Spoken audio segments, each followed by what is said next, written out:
این وسیله‌ای که الان دست منه یه دوربین حرفه‌ایه که یه گوشی هم بهش چسبیده. ویوو X200 پرو.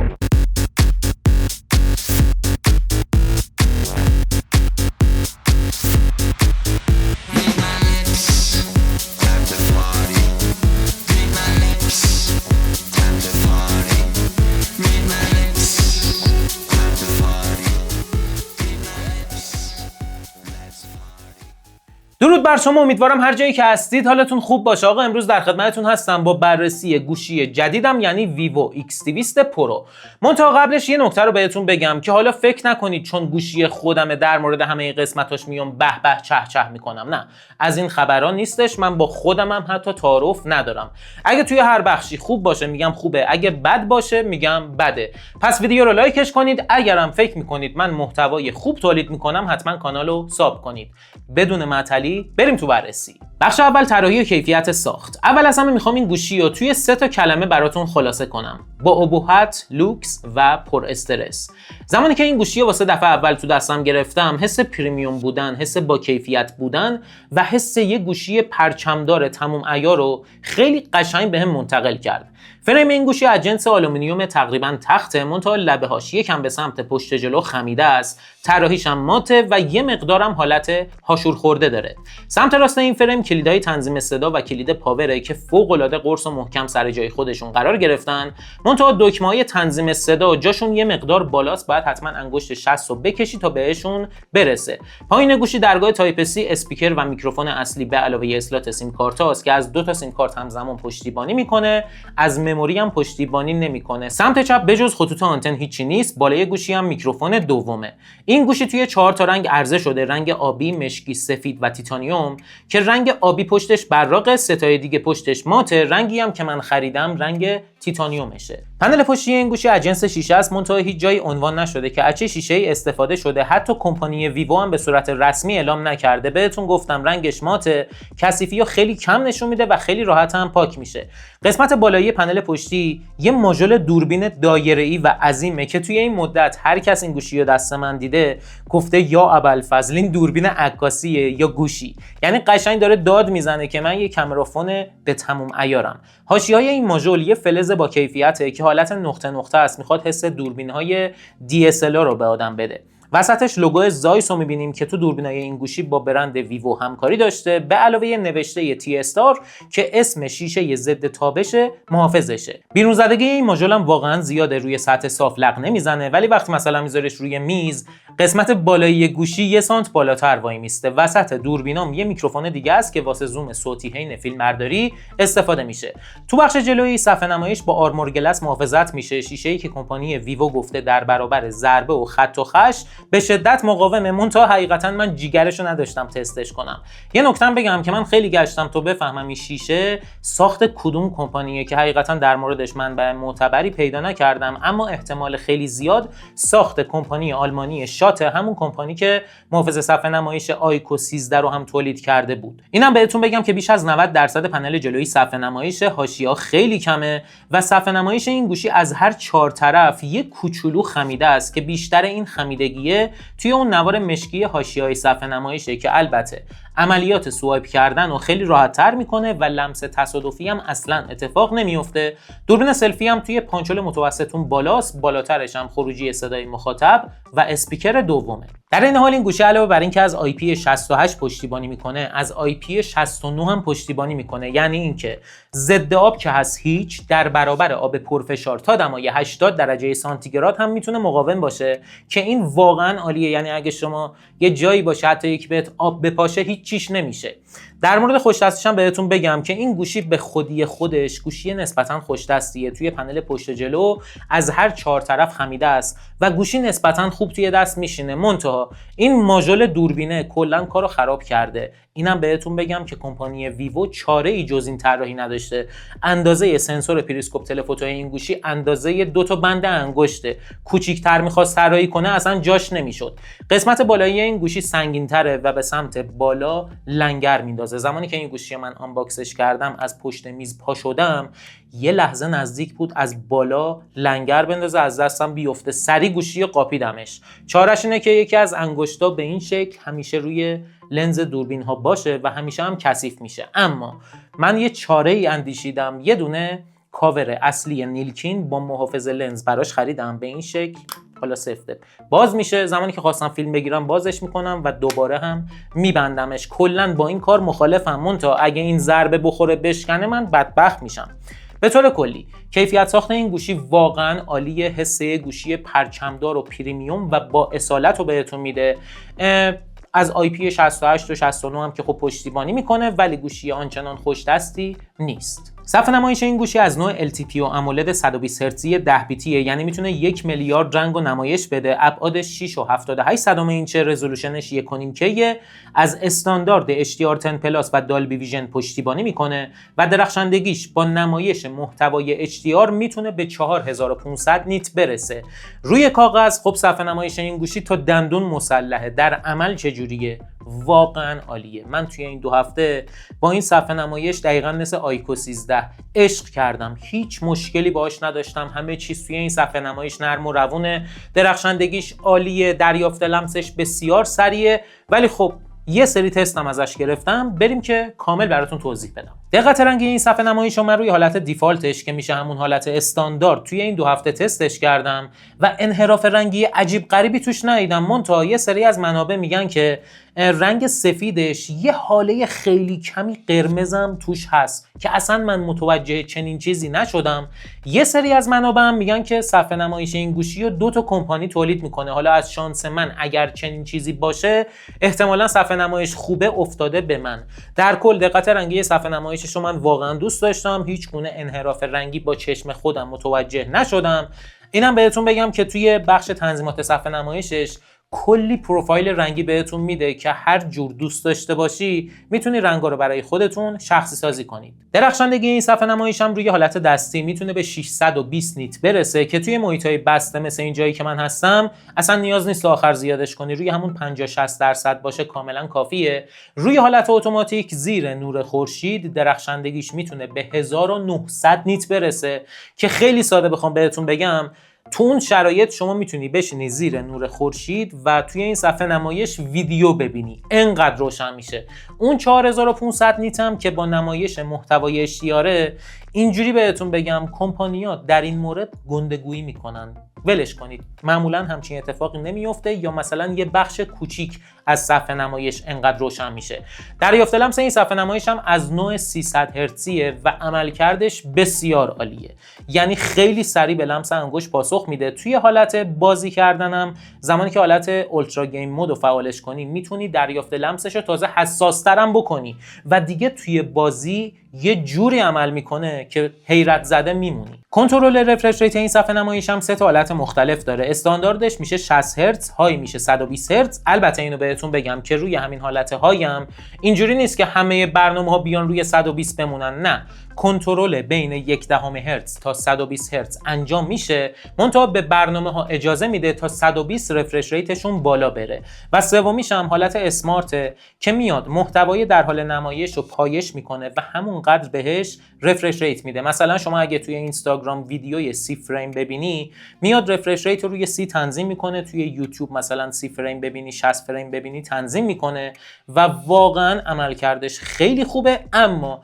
یه سوتیایی هم میده. من محتوای 24 فریم و 50 فریم رو نمایش دادم روی این صفحه، 24 و 30 نشون میداد و 50 فریم هم 60 هرتز نشون میداد. توی برنامه‌هایی مثل اینستاگرام، تلگرام و یوتیوب هم رفرش ریت رو میاره روی 90 هرتز تنظیم میکنه که هم حس کند بودن بهتون نده، هم توی بخش باتری یکم بهینه‌تر مصرف کنه. حالا اگه باهاش حال نکردی میتونی رفرش ریت رو بذاری روی 120 و دیگه تا 120 هم میتونه بالا بیاد. به طور کلی کنترل رفرش ریتش به شدت خوبه و در حد یه گوشی پرچم داره. در مورد کنترل نور صفحه نمایش این گوشی هم بهتون بگم که از نوع PWM دیمینگ با فرکانس 2160 هرتز که میتونه این فرکانس رو تا درخشندگی‌های پایین‌تر هم حفظ کنه و کسایی که چشم حساس داشته باشن اصلا چشمشون اذیت نمیشه. 2 تا نکته دیگه هم در مورد این صفحه نمایش هست باید بهتون بگم. اولش اینه که محتواهای نتفلیکس و یوتیوب رو میتونه با استاندارد HDR10 پلاس و دالبی ویژن نمایش بده و دومیش هم اینه که کالیبراسیون رنگی این صفحه نمایش رو کمپانی زایس هم توش همکاری داشته تا بتونه رنگ‌ها رو بهتر نمایش بده. به طور کلی صفحه نمایشش در قامت یک گوشی پرچمداره و واقعاً عالیه. تو بخش امنیت سنسور اثر انگشت این گوشی از نوع اپتیکال زیر صفحه نمایش جاش بسیار خوبه و عملکردش هم کاملا بی‌نقصه. یعنی شما یه لحظه انگشتتو نزدیک صفحه نمایش کنی سریع قفل باز میکنه و عملکردش واقعا عالیه. در مورد اسپیکرش هم بهتون بگم که خب این گوشی اسپیکر استریو داره، یه دونه بالا یه دونه پایین و تا جایی که من گشتم و توی تنظیماتش نگاه کردم از قابلیت دالبی اتموس پشتیبانی نمیکنه. بلندی صداش خوبه، تفکیکش خوبه، شفافیتش خوبه، اما بیس اونچنان سنگین در قامت یک پرچمدار نمیزنه. میدونی اسپیکرش خوبه ولی مثلا بین گوشی‌های قاتل پرچمدار و پرچمدار میتونه بیسته. اسپیکرش در حد یک گوشی پرچمدار تموم عیار نیست. ساده بهتون گفتم. خب بریم سراغ سخت افزار. جایی که غول کمپانی مدیاتک داخل این گوشی دایمنسیتی 9400 که با فرایند ساخت 3 نانومتری کمپانی TSMC ساخته شده، حافظه داخلی این گوشی هم از نوع UFS 4. در این حال سخت افزار این گوشی قابلیت رهگیری پرتو یا همون ری تریسینگ هم داره که توی اجرای بازی میتونه خیلی با گرافیک بهتر اجرا کنه. توی کارهای روزمره که اصلا واسه این گوشی شوخیه، توضیح بهتون نمیدم، انجام کارهای روزمره مثل نصب برنامه، جابجایی بین برنامه‌ها، این کارا اصلا برای شوخیه. خیلی نرم و روون و سریع همه این کارا رو انجام میده. توی کارهای سنگین‌تر مثل حالا اجرای بازی یا حالا ادیت ویدیو، من چند تا از ریلای اینستاگرام رو با همین گوشی ادیت زدم و بدون مشکل خروجی میده با کیفیت عالی. اما توی بازی چی کار میکنه؟ بازی پابجی، کال آف دیوتی، گنشین ایمپکت و بازی کاریکس استریت رو روش تست کردم. تست گیمش رو میذارم این بالا حتما ببینید. بازی پابجی و کال آف دیوتی رو روی 120 فریم حتی با اسکرین رکورد روشن خیلی خوب اجرا میکنه. گنشین ایمپکت رو روی 60 فریم روی بالاترین گرافیک خیلی راحت اجرا کرد و عملکردش توی بازی واقعا فوق العاده است. سیستم دفع حرارت این گوشی هم عملکردش انقدر خوبه که من حیرت زده واقعا مونده بودم. خیلی سریع حرارت قسمت‌های داخلی گوشی رو به قسمت‌های بیرونی منتقل میکنه و اینجوری نیست که مثلا یه قسمت گوشی داغ بشه، همه جای گوشی حرارت توش پخش میشه. و اینم بهتون بگم که من داغ شدن عجیب غریب و غیر طبیعی توی این گوشی ندیدم. اما یه سری تستم ازش گرفتم، بریم با هم ببینیم و یه سری توضیحات در موردش بهتون بدم. اولین تستی که از این گوشی گرفتم تست انتوتو بنچمارک ورژن 10 که روی حالت عادی شده 2,264,000 و روی حالت بوست مود شده 2,642,000. این امتیاز خیلی خوبه، یعنی جزء 10 تا گوشی برتر حساب میشه. منتها با امتیازایی که بقیه با این گوشی گرفتن یه مقدار متفاوته. امتیازای من یکم پایینتر بود و نفهمیدم چرا. تست بعدی گیک بنچ ورژن 6 روی حالت عادی بخش تک هسته‌ای شده 2543 و بخش چند هسته‌ای 7932. روی حالت بوست مود شده 2000، بخش تک هسته‌ای شده 2644 و بخش چند هسته‌ای شده 8274 که این امتیازم فوق‌العاده امتیاز خوبیه. ولی اسنپ دراگون 8 الیت از این یه مقدار بهتر عمل میکنه توی این تست. تست بعدی پایداری سی پی یو که روی حالت عادی شده 64% و روی حالت پرفورمنس هم یا همون بوست مود شده 59%. پایداری نسبتاً قابل قبول و نرمالیه واسه این پردازنده، چون این واقعاً پردازنده قدرتمندیه. و آخرین تستم پایداری پردازنده گرافیکیه که روی حالت عادی شده 46% و روی حالت بوست مود شده 55%. اما این تستایی که من از این گوشی گرفتم دیگه شما خودتون بهتر از من میدونید که توی شرایط مصنوعیه.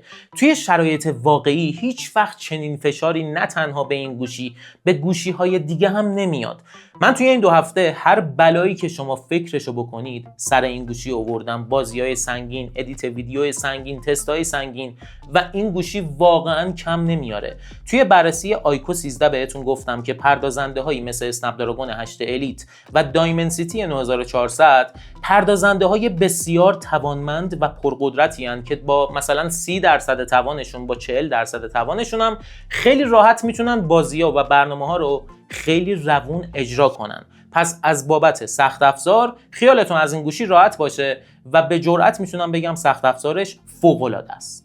تو بخش نرم افزار این گوشی با اندروید 15 عرضه شده و کمپانی ویوو گفته که 4 سال آپدیت اندروید و 5 سال هم آپدیت امنیتی رو بهش میده. این گوشی رام چینه و رابط کاربریش اوریجین OS 5. توی رام گلوبالش رابط کاربری میشه فانتوش OS 15. اگه بخوام در مورد نرمی و روونیش بهتون بگم، توی رابط کاربری، توی منو، همه چیز به شدت نرم و روونه. یعنی اینجوریه که شما وقتی با این گوشی کار میکنی انگار داری مثلا با یه گوشی آیفون بالا رده کار میکنی. کلا سیستم عاملش خیلی سیستم عامل که نه، رابط کاربریش خیلی شبیه به گوشی های آیفون. وقتی انیمیشن ها باز و بسته میشه، برنامه ها باز و بسته میشه، کنترل سنتر رو میکشی پایین، خیلی شبیه به گوشی های آیفون. اینم بهتون بگم که فوق العاده شخصی سازی‌های زیادی بهتون میده. من بعد از حدود 15-16 روز هنوز یه سری از چیزاشو که مثلا رفتم دیدم الان نمیدونم کجاست. خیلی زیاده. توی هر بخشی که بری یه دریا شخصی سازی بهتون میده که اصلا گم میکنی. یه تعدادیش هم اصلا پیدا نمیکنی بعد از مثلا 6 ماه. اما این رابط کاربری یک سری چالش ها هم داره. ببینید مشکل نیست که بگم مثلا نمیشه باهاش کار کنی، نه، یک سری چالشه که خب باید بدونی و کامل براتون توضیح میدم. چالش اول اینه که این گوشی از زبان فارسی توی منو پشتیبانی نمیکنه، زبان انگلیسی داره. از نظر نوشتار فارسی هم مشکلی نیستش، شما پیام فارسی خیلی راحت میتونی بفرستی و دریافت کنی و از این بابت خیالتون راحت باشه. مورد بعد اینه که این گوشی وقتی روشنش میکنی نرم افزارهای گوگل روش نیست. من خیلی راحت همون اول همه رو نصب کردم و به راحتی هم دارم استفاده میکنم. مورد بعدی اینه که یه قسمت‌هایی از این گوشی شما زبان چینی رو میبینی که شاید برای شما خوشایند نباشه. حالا بماند اگر فارسی هم بود شاید اصلا شما بهش نگاه نمی‌کردی.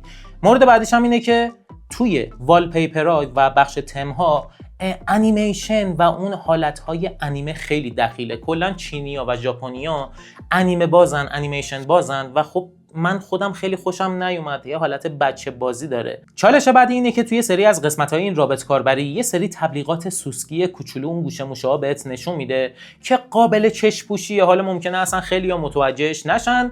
مورد بعدی هم نوتیفیکیشن هاست که توی بررسی آیکو 13 بهتون گفتم برای برنامه‌های اول شخصش هیچ مشکلی نداره. یعنی توی تماس‌ها و پیام‌ها نوتیفیکیشن خیلی خوب میاد، گوشی زنگ میخوره. اما توی برنامه‌های سوم شخص مثلا اینستاگرام 10 تا پیام برای شما میاد، 9 تاش گوشی صدا میده، یه دونش اصلا صدا نمیده. این برای من مهم نیست، ولی خب باید حتما به شما اینو بگم. و مورد آخرش هم اینه که این گوشی از قابلیت‌های هوش مصنوعی پشتیبانی میکنه، ولی 50% چینیه، 40% از زبان فارسی پشتیبانی نمیکنه، 10% دیگه‌ش هم میشه همون حذف اشیا از روی تصویر که عملکردش قابل قبول خوبه. مثلا سرکل تو سرچشو من میزنم چینی میاد با من حرف میزنه و من نتونستم اصلا عوضش کنم. به طور کلی نرم افزارش واقعا خوب و نرم و روونه، منتها یه سری چالش ها داره که باید ببینی برای شما مشکل سازه یا نه. مثلا واسه من مشکل ساز نیست. در مورد اتصالات این گوشی هم بهتون بگم که از بلوتوث نسخه 54 پشتیبانی میکنه، سرعت اتصالش به شدت خوبه. از وای فای 7 هم پشتیبانی میکنه که قدرت دریافت سیگنالش عالیه. یعنی من جاهایی تستش کردم که گوشی آیفون و سامسونگ اصلا دیگه سیگنال وای فای دریافت نمیکنه، ولی این 2-3 تا خطش همون لحظه پر بود. در مورد آنتن دهیش هم بخوام بهتون بگم واقعا عالیه. دیگه خودتون میدونید کلا گوشی های چینی آنتن دهیشون خیلی خوبه. و اینم بگم که از آنتن LTE 4G و 5G هم پشتیبانی میکنه. و مهمترین نکته ای که اینجا باید بهتون بگم و ازتون میخوام بهش توجه کنید اینه که با سیم کارت همراه اول تماس VoLTE یا HD رو پشتیبانی نمیکنه، ولی با سیم کارت ایرانسل این کارو انجام میده. یعنی سیم کارت ایرانسل بذاری تماس HD و همون VoLTE روش اوکیه. با پشتیبانی کمپانی ویوو هم من داشتم چت میکردم، گفتن احتمالاً توی آپدیت های بعدی این مشکل حل میشه، ولی مشخص نیست. ظرفیت باتری این گوشی یه ظرفیت عظیم 6000 میلی آمپریه که نوع باتریش سیلیکون کربونه. اول از همه اینو بهتون بگم که از طریق این شارژر 90 واتی که توی جعبشه میتونه توی 53 دقیقه فول شارژ بشه که برای این باتری عظیم واقعا زمان خیلی خوبیه. از شارژ وایرلس 30 وات هم پشتیبانی میکنه که البته تستش نکردم، حقیقتو بهتون میگم. از شارژ معکوس هم پشتیبانی میکنه که میتونه گجت های دیگر رو مثلا ساعت هوشمند یا گوشی هوشمند رو شارژ کنه. اما نگم براتون از شارژ دهیش، به جرئت میتونم بهتون بگم یکی از بهترین قاتل پرچمدارا و پرچمدارایی که تا الان توی بخش شارژ دهی تست کردم این گوشی بوده. فوق‌العاده است شارژ دهیش. اینجوریه که توی استفاده نرمال با اینترنت سیم کارت، همه اینایی که میگم با اینترنت سیم کارته، چون من سیم کارت رو این گوشی گذاشتم، توی استفاده نرمال راحت 2 روز بهتون شارژ میده، توی استفاده نیمه سنگین بیش از 1 روز و توی استفاده سنگین 1 روز کامل کاریو بهتون میتونه شارژ بده. حالا من چند تا تستم ازش گرفتم.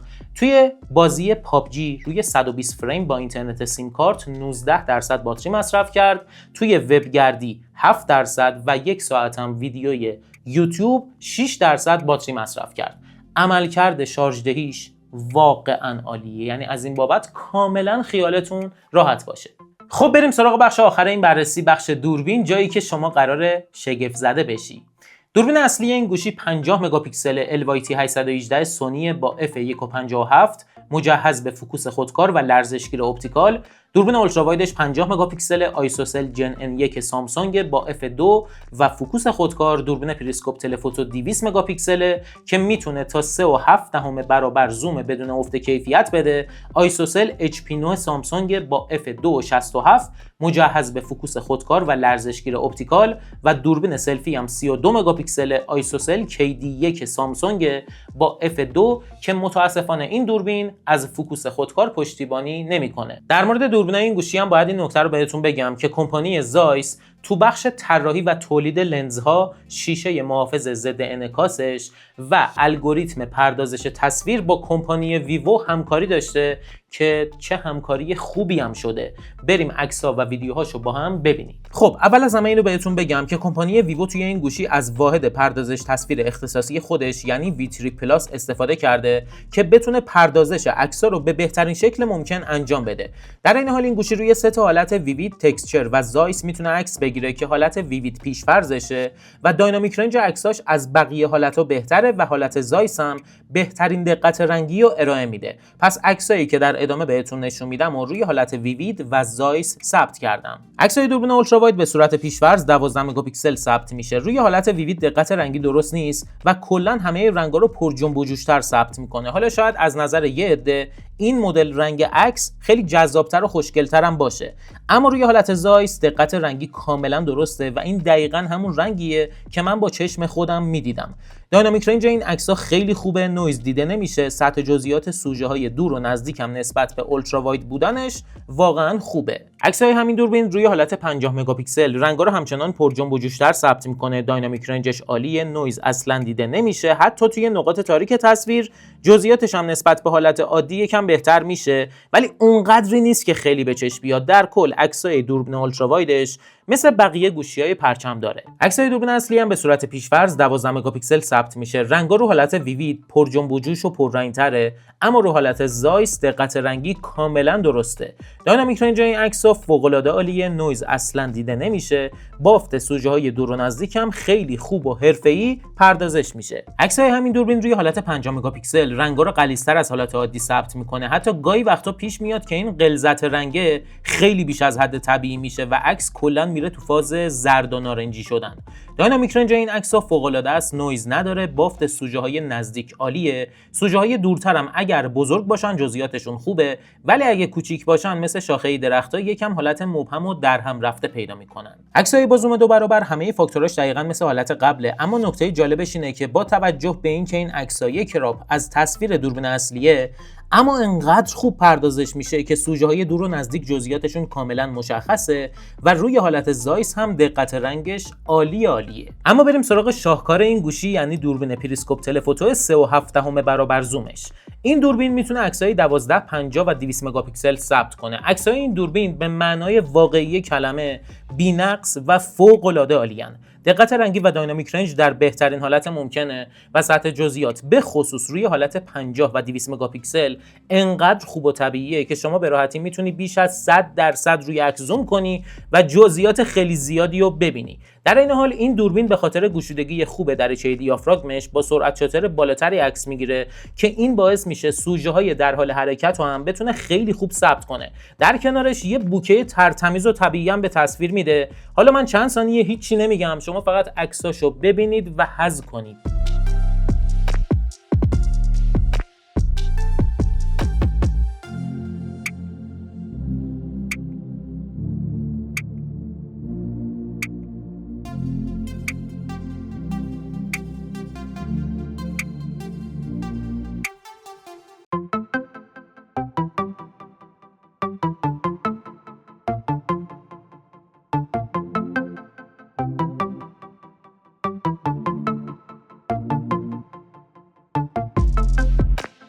این دوربین روی زومای بالاتر هم عملکرد خیلی خوبی داره. اینجوریه که تا زوم 10 برابر انگار داری با یه دوربین تلفوتو 10 برابر زوم عکس میگیری. تا 15 برابر افت کیفیت شدیدی نمیبینی، تا 30 برابر عکساش قابل قبوله، اما دیگه از اون به بعد افت کیفیت و دخالت هوش مصنوعی کاملا مشخصه. البته تا 50-60 برابرش هم عکساش قابل استفاده است، منتها بعد از اون فقط به درد خوندن پلاک ماشین یا تابلو میخوره. دوربینای پشتی این گوشی همشون قابلیت عکاسی ماکرو هم دارن که البته بهترین عملکردش سوپر ماکرو دوربین تلفوتوه. با این قابلیت میشه از فاصله 15 سانتی تا تقریبا 2 متری روی سوژه زوم کرد و یه همچین عکس با کیفیتی گرفت. اینم بهتون بگم که تا زوم 10 برابرش عکساش به شدت عالیه، اما وقتی میره روی زوم آخرش که میشه 20 برابر دستکاری تصویر به وضوح مشخصه. اما خودمونیم، یه جزئیاتی توی این عکس پیداست که با چشم عادی نمیشه دید. عکسای پورتری این گوشی با دوربین اصلی روی فاصله های کانونی 23 35 و 50 و با دوربین تله روی فاصله های 85 و 135 میلیمتر ثبت میشن. ستای اولیش که با دوربین اصلی ثبت میشه دقت رنگ و داینامیک رنجش خوبه، رنگ پوست رو هم درست ثبت میکنه، سوژه رو هم از پس زمینه خوب جدا میکنه و میزان ماتی پس زمینه رو هم که کلا میتونید 100 مدل مختلف عوض کنید. اما عکسای پورتری که دوربین تله میگیره واقعا شاهکاره، یعنی هیچ ایرادی نمیشه به این عکسا گرفت. تمامی فاکتوراش درسته، به خصوص ثبت جزئیاتش و جدا کردن سوژه از پس زمینه که حتی یه تار مو رو هم تشخیص میده. بهترین عکسای پورتری که تا حالا با یه گوشی گرفتم مال همینه.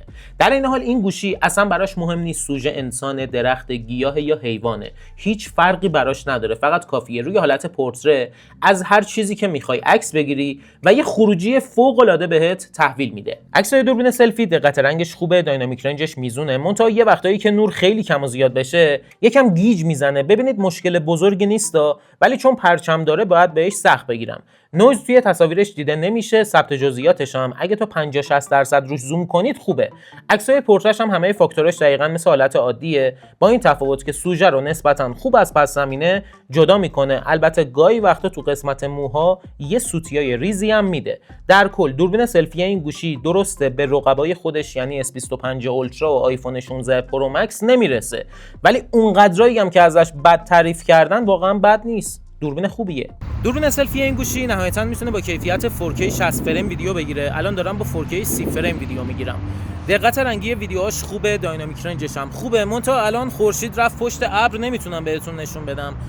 یه وقتایی که خیلی به داینامیک رنجش سخت بگیری، مثلا از توی سایه یه دفعه بیای توی آفتاب، مثلا پوست صورتو یه لحظه میسوزونه و سریع اصلاحش میکنه. یه وقتایی یه کوچولو گیج میزنه.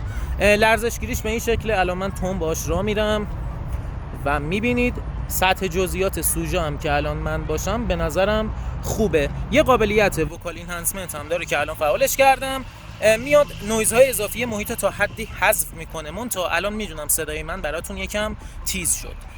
در کل ویدیوهای دوربین سلفیش خوبه، ولی به پای S25 اولترا و آیفون 16 پرو مکس نمیرسه. خب بریم سراغ ویدیوهای روزش. دوربین اصلی این گوشی میتونه تا کیفیت 8K 30 فریم ویدیو بگیره. دقت رنگی ویدیوهاش بی‌نظیره، یعنی دقیقاً همون رنگی رو نشون میده که من با چشم خودم میدیدم. داینامیک رنج و سطح جزئیاتش عالیه، فوکوس کشی خیلی نرم و حرفه‌ای انجام میشه و لرزشگیریش هم حتی با دویدن خیلی شدید لرزش‌ها رو خیلی خوب میتونه کنترل کنه. ویدیوهای دوربین اولترا واید نهایتا میتونه با کیفیت 4K 60 فریم ضبط بشه. دقت رنگیش همچنان خیلی خوبه. داینامیک رنجش به پای دوربین اصلی نمیرسه ولی بازم خوبه. لرزشگیریش به صورت الکتریکیه و خیلی خوب حتی توی دویدن شدید میتونه لرزشا رو کنترل کنه و کیفیت ویدیوهاش به طور کلی به نظرم خیلی خوبه. ویدیوهای دوربین تلفوتو نهایتا با کیفیت 4K 120 فریم ضبط میشه. دقت رنگیش خوبه. یه کوچولو رنگا رو جذاب‌تر نشون میده که تا این حدش به نظرم مشکلی نیست. داینامیک رنج و ثبت جزئیاتش عالیه. فوکوس کشی هم بسیار قشنگ و حرفه‌ای انجام میشه و لرزشگیریش هم حتی با راه رفتن شدید خیلی خوب میتونه لرزشا رو مدیریت کنه. موقع ضبط ویدیو هم تا کیفیت 4K 60 فریم میشه بین لنزا سوئیچ کرد که عملکردش خوبه و پله پله شدن توش دیده نمیشه. نسبتا نرمی اتفاق میفته. ضمن اینکه نهایت زومش موقع فیلم برداری 20 برابره. در این حال دوربینای پشتی این گوشی تا کیفیت 4K 60 فریم میتونن فیلم‌های لاگ هم ضبط کنن که این فیلم‌ها به صورت خام ضبط میشه و میتونید توی برنامه‌ای مثل پریمیر اصلاح رنگ روش انجام بدید. خب بریم سراغ عکسای شبش. عکسای دوربین اولتراواید توی شب روشناییش خیلی خوبه. رنگا رو یه مقدار گرمتر ثبت میکنه. نویز توی تصویرش دیده نمیشه و ثبت جزئیاتش هم با توجه به اینکه دوربین اولتراوایده و توی شب داره عکس میگیره واقعا عالیه. اما روی حالت نایت مود که توی این گوشی اسمش لند اسکیپه، گوشی متوجه میشه که روی سپایه است و یه عکس 10-11 ثانیه‌ای میگیره که خروجیش میشه چنین تصویر فوق‌العاده‌ای که میبینید. واقعا عکساش روی این حالت خیلی خوبه. دوربین اصلی توی شب به خاطر اف پایینش اکثر اوقات اصلا نیاز به حالت شب یا همون لند اسکیپ نداره. عکسای این دوربین توی شب فوق‌العاده است. روشناییش خیلی خوبه. دقت رنگش درسته. نویز اصلا نداره و ثبت جزئیاتش هم خیلی بالاست. اما روی حالت لند اسکیپ گاهی وقتا 3-4 ثانیه، گاهی وقتا مثلا طولش نمیده، یه عکسایی میگیره که با روح و روان آدم بازی میکنه. من واقعا به این عکسا که دارید میبینید هیچ ایرادی نمیتونم بگیرم. خیلی خوبه. در مورد انعکاس نورم که توی لنز این دوربین خیلی شایع شده، باید بهتون بگم که من عکسای خیلی زیادی توی شب با این گوشی گرفتم و فقط توی همین مورد، یعنی همین تصویر که دارید میبینید، یه مقدار انعکاس نور اتفاق افتاده که اونم به خاطر گشودگی باز دریچه دیافراگمشه. یه چیز طبیعیه. دوربین تله این گوشی هم توی شب انقدر جذب نورش خوبه که اکثر اوقات نیاز به حالت شب اصلا نداره. روشنایی این تصاویر عالیه. دقت رنگش فوق‌العاده است. نویز اصلا نداره و جزئیاتش هم بسیار زیاده. روی حالت لند اسکیپ این دوربین حقیقتا قوقا میکنه. انقدر عکساش خوبه که من پیش خودم گفتم آخه توی شب اونم دوربین تله نباید انقدر عکساش خوب باشه، ولی خب واقعا عالیه. ضمن اینکه حواستون باشه این عکس‌ها رو من روی سپایه گرفتم. روی دست ممکنه یکم کیفیتش بیاد پایین‌تر. روی زومای بالاترم این دوربین همچنان عملکرد خوب خودش رو حفظ میکنه. الان این چند تا عکسی که میبینید رو زوم 7.4 و 10 برابر روی حالت لند اسکیپ ثبت کردم که دیگه نیاز به توضیح نیست. واقعا عالیان. عکسای پورتری این گوشی توی شب رو فاصله کانونی 23، 35 و 50 میلیمتر که با دوربین اصلی ثبت میشه واقعا خوبن. دقت رنگی، رنگ پوست و جزئیات خوبه. نویز نداره. سوژه رو هم از پس زمینه خیلی خوب جدا میکنه. اما باز هم شاهکار دوربین تلفوتو روی حالت 85 و 135 میلیمتر یه عکسایی میگیره که دیگه خودتون دارید میبینید نیست در جهان. رنگ سوژه و کنترل نور عالیه. جزئیات فوق‌العاده. جدا کردن سوژه از پس زمینه هم عجیب خوبه. توی شب مو رو هم داره تشخیص میده. من دیگه واقعا حرفی ندارم. خودتون دارید میبینید. دوربین سلفی توی شب حالت لند اسکیپ نداره، منتها به صورت هوشمند اگر نور کم باشه با سرعت شاتر پایینتر عکس میگیره. روشنایی عکساش خوبه. نویز دیده نمیشه یا اگرم باشه خیلی کمه. جزئیاتش هم اگه جایی باشید که نور کافی باشه خوبه، اما اگه نور کم باشه مثل اینجا عکس آبرنگی میشه. ویدیوهای دوربین اولتراواید توی شب روشناییش عالیه. دقت رنگش درست نیست و رنگا رو گرمتر از واقعیت ثبت میکنه. جزئیاتش نسبت به اولتراواید بودنش خوبه. نویز داره ولی خیلی کمه، جوری که توی صفحه گوشی اصلا نویزاش مشخص نیست. لرزشگیرش هم اینجوریه که اگه آروم باهاش راه بری خیلی خوب عمل میکنه. ویدیوهای دوربین اصلی توی شب به لطف اف کمش روشناییشون عالیه. نویز اصلا نداره. دقت رنگش هم کاملا درسته. ثبت جزئیات توی این ویدیوها یکی از بهترین نمونه‌هایی بوده که دیدم و لرزشگیرش هم حتی با راه رفتن شدید عملکردش بسیار خوب و پایداره. حقیقتا از این ویدیوها لذت بردم. ویدیوهای دوربین تلفوتو هم روشناییشون خیلی خوبه. دقت رنگش کاملا درسته. یه مقدار نویز توی قسمت‌های تاریک تصویر دیده میشه، منتها میزانش خیلی کمه. ثبت جزئیات این ویدیوها هم خیلی عالیه و لرزشگیرش هم